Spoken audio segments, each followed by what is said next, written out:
I was 10 years old and in the 5th grade, and it started out like any other Tuesday at first. We were at school for about an hour, and it was around 9 o'clock when the school counselor interrupted our science class so he could talk with our teacher.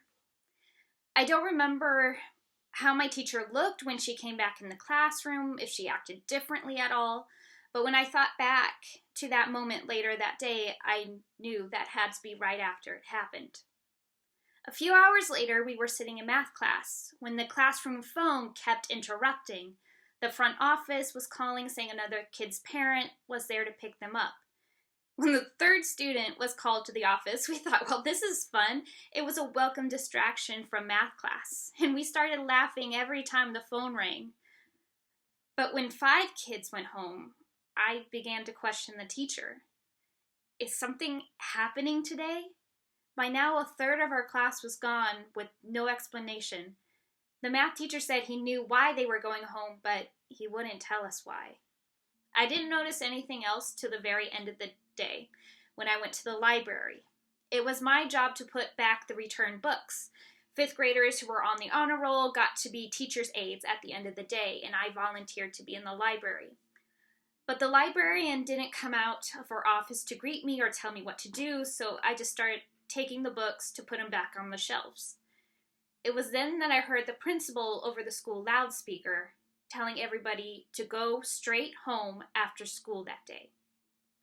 That was very odd. The principal never made announcements like that. I turned to my classmate and said, there has to be something that they're not telling us. Then when I got off the bus, there were some parents waiting at the bus stop to get their kids, and that was odd too. I could see other parents waiting on their front porch looking for their kid. Now I was scared. I looked behind me to make sure my little sister was following, and then I started running home, and I ran as fast as I could. I bursted through the front door. I saw my older brother was already home from middle school, and it seemed like he was waiting for us.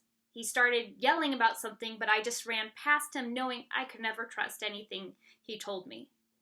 I found my mom in the other room. She was watching TV. She put up a blanket on the window behind her to keep the room dark so that she could see the TV better, and I sat down next to her. Mom, what's going on? She said, some people have hijacked planes and they flew them into buildings in New York. I knew I heard the word hijacked before, but I couldn't remember exactly what it meant. But I did understand the second part of what she told me. I asked her if it was the Empire State Building. She said, no, not the Empire State Building. Then I said the only other buildings that I knew about in New York. What about the Twin Towers? No, they're gone. And I'm proud to be an American, where at least I know I'm free. And I won't forget the men who died, who gave that right to me. And I gladly stand up next to you and defend her still today. 'Cause there ain't no doubt I love this land. God bless the USA. Despite his plans for education and economic reform, President Bush was soon faced with the challenge of confronting terrorism. His administration became focused on developing a foreign policy to protect Americans from the growing threat of terrorist attacks after the event on September 11, 2001. That morning, terrorists took control of 4 commercial airliners and used them as weapons to attack sites in Washington, D.C. and in New York City.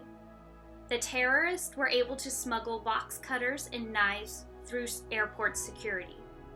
They boarded flights bound for California that were filled with fuel for the long journey. The hijackers took control of the planes after they were already airborne. The ordinary airplanes were then transformed into guided missiles. And at 8:45 a.m., the first hijacked plane was flown into the North Tower of the World Trade Center, an important business center in New York City. The impact left a gaping burning hole near the 80th floor of the 110-story skyscraper, instantly killing hundreds of people and trapping hundreds more in higher floors. As the evacuation of the tower got underway, television cameras broadcasted live images of what appeared to be an accident. Maybe it was a sightseeing helicopter that got too close to the building. Then, 18 minutes after the first plane hit, another airplane appeared flying directly at the South Tower. It was at that moment it became clear that America was under attack. The resulting fires caused the buildings, which had been the tallest in the nation, to crumble to the ground. About 2,500 people, including firefighters, police, and other first responders, were killed in the collapsing buildings.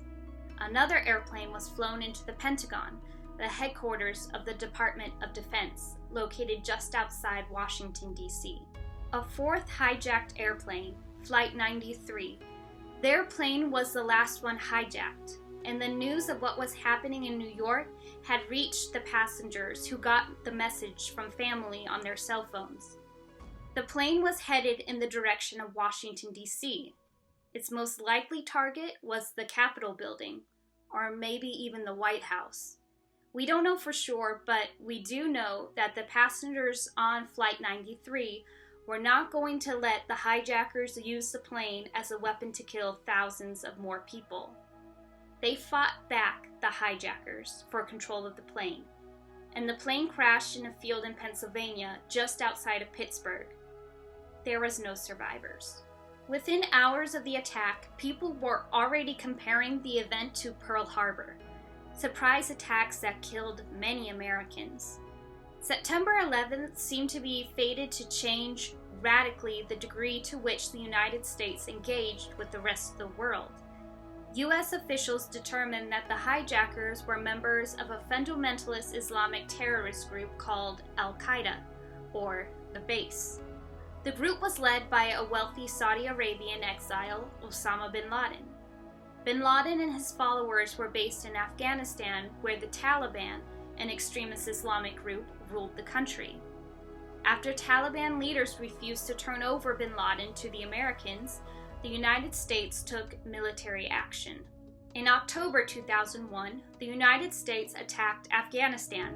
They drove the Taliban from power and then began to help the country rebuild. It will be another 10 years before U.S. troops found and killed bin Laden in a raid in Pakistan when Obama was president in 2011.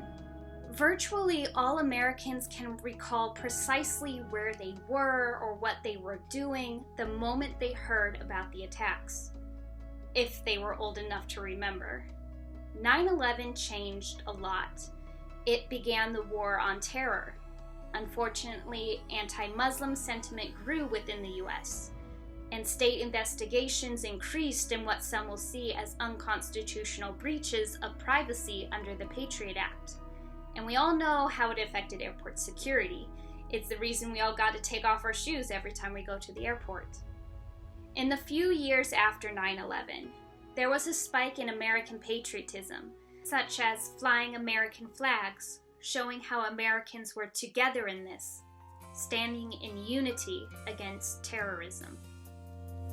From the lakes of Minnesota to the hills of Tennessee, across the plains of Texas, from sea to shining sea, from Detroit down to Houston and New York to LA, well, there's pride in every American heart, and it's time we stand and say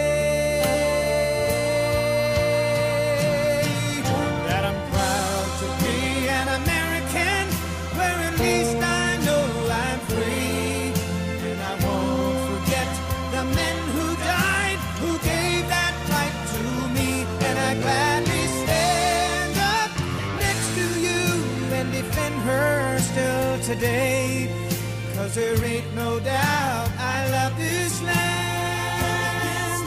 God